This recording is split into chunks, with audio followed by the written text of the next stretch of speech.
In the 1920s in Germany actually faced a hyperinflation so extreme that people needed wheelbarrows of cash just to buy basic necessities and even buy bread. This is real. This actually happened. And yet, despite all that, the government and the central bank during that time assured the public that the currency was stable. They literally lied to their own people. So history shows us that they'll say anything to prevent panic and pretty much maintain control no matter how bad the situation is. This is a historical fact, and I don't see that changing at all. So we'll start with the first thing we need to establish is, this is my opinion, okay? In my opinion, this issue with the money and currency debasement isn't going to improve anytime soon. And I know a lot of people don't want to hear that, but it's better to know this so that you could do something about it. In fact, I think it's only going to get worse in the short term and will remain the core problem in our economy until something fundamentally breaks and hits the public out of surprise. And it will break at some point. Something will fundamentally break and people will react. Now, we just don't know when, but at the trajectory and the rate this is moving, it's inevitable. Because our financial system, our entire economic and monetary system was built to make money lose value over time. You have to understand, this Ponzi system that we live in is a debt-based system. So we operate on a debt-based system that strictly depends on constant money expansion of credit and money, okay? Constant money creation just to keep the system alive. The economy and the financial markets. It's like the economy is essentially on life support and it's always needing another injection to stay alive and to function, even though it shouldn't be functioning in this way. And this isn't some glitch in the system. The truth is, it's exactly how it was designed from the beginning. So, even though the financial system technically died in 2008, the central banks have come up with very clever ways to keep this Ponzi system going until they can't. And they have a solution for that already. It's blockchain technology, digital assets, which is for another conversation. But even if there's a recession in the short term, a depression, or a major slowdown in global growth and GDP, which I think is happening and coming, central banks in the short term will still be forced to really stimulate economic activity through money printing and credit creation, okay? And they'll do this for as long as they can. And while it may be called stimulus or quantitative easing, which is an emergency measure they take, at the end of the day, it's still currency debasement and credit creation in one form or another. The outcome is the same.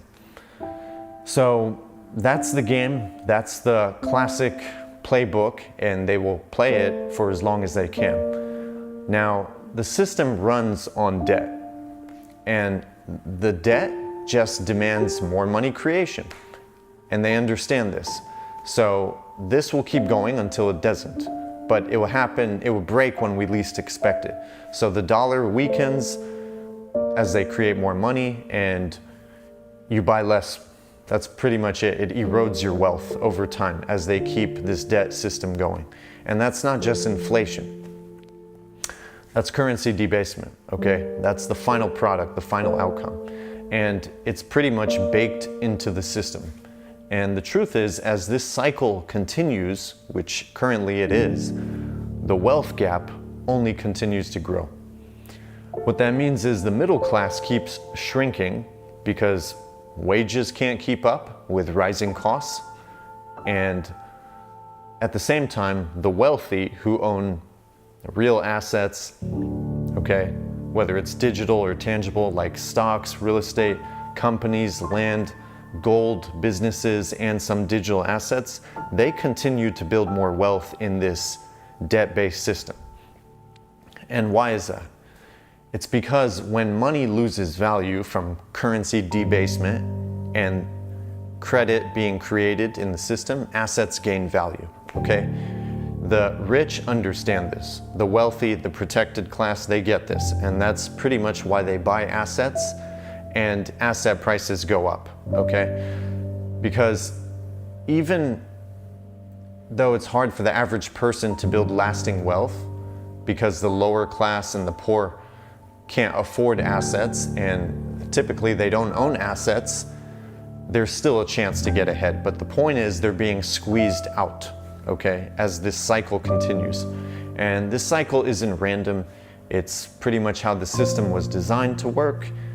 And as they continue adding more currency units to the system, creating credit, asset prices will go up and the middle class will get squeezed out. Now, what is currency devaluation really? I'm going to explain it in simple terms. Currency devaluation is, first of all, it's very misunderstood because people like to look at it by measuring it against other currencies, okay? But by definition, currency devaluation is when a government deliberately reduces the value of its currency compared to other currencies. So the traditional way to actually measure the strength of a currency, and this is what most investors do, is they take the US dollar and they compare it to other currencies like, for example, the euro or the yen. And they compare them to one another. And that's how they measure it. Now, the thing is with that, that's when you see the dollar index, for example, or in the foreign exchange markets, that's what you'll be seeing. But here's the problem with that. If all major currencies are being devalued at the same time, which they are, thanks to global money printing and debt expansion and rising debt, then comparing all failing currencies together to one another doesn't really give you the full picture. And in other words, it's kind of like comparing one leaking boat to another leaking boat, okay? They're both still sinking at the same time, just at different speeds. So it's a horrible way to measure a currency, okay? Or the strength of your currency. But I'll tell you, the real way to accurately measure the currency's strength, okay, no matter what country you're in, is by asking yourself, what can this money actually buy me in the real world? That means looking at everyday essentials like food, gas, rent, other living costs, and especially assets, and saying, what can this buy me from those items or in the real world? That's how you really measure the strength of your currency, because that's what really matters, your purchasing power. At the end of the day, what can that buy you in the real world? So currency devaluation, simple terms, it means your money is losing purchasing power over time. What once basically bought a full cart of groceries for you, like a couple of years ago, now only gets you just a few bags, much less groceries, that same dollar bill. So it's not simply prices rising, it's just your currency getting weaker. And the misconception many people have is that you need a crisis, an economic, financial crisis for this to happen. And the truth is you don't. Currency devaluation is built into the system. It's a feature of the system. And it happens gradually, very slowly every year, whether markets are stable or not. It's happening in real time, in slow motion.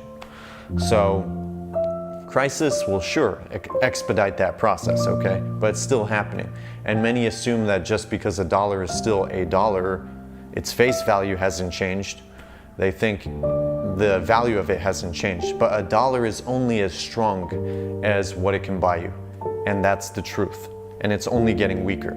So when the supply of money expands, when more currency units are created and pushed and pumped into the system, the value of each individual dollar or currency only declines over time.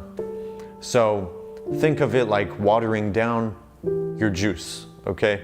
If you keep adding water to the mix, essentially the juice gets weaker and weaker and you're diluting the currency. So it's the same concept, just with the money. Now, that's exactly what central banks, or why central banks create more money. Because they have to debase the currency. We're in a debt-based system. There's no way to keep the system going without doing that. And it's just gonna dilute the currency and hurt people that do not own assets. And this isn't speculation, it's systemic devaluation.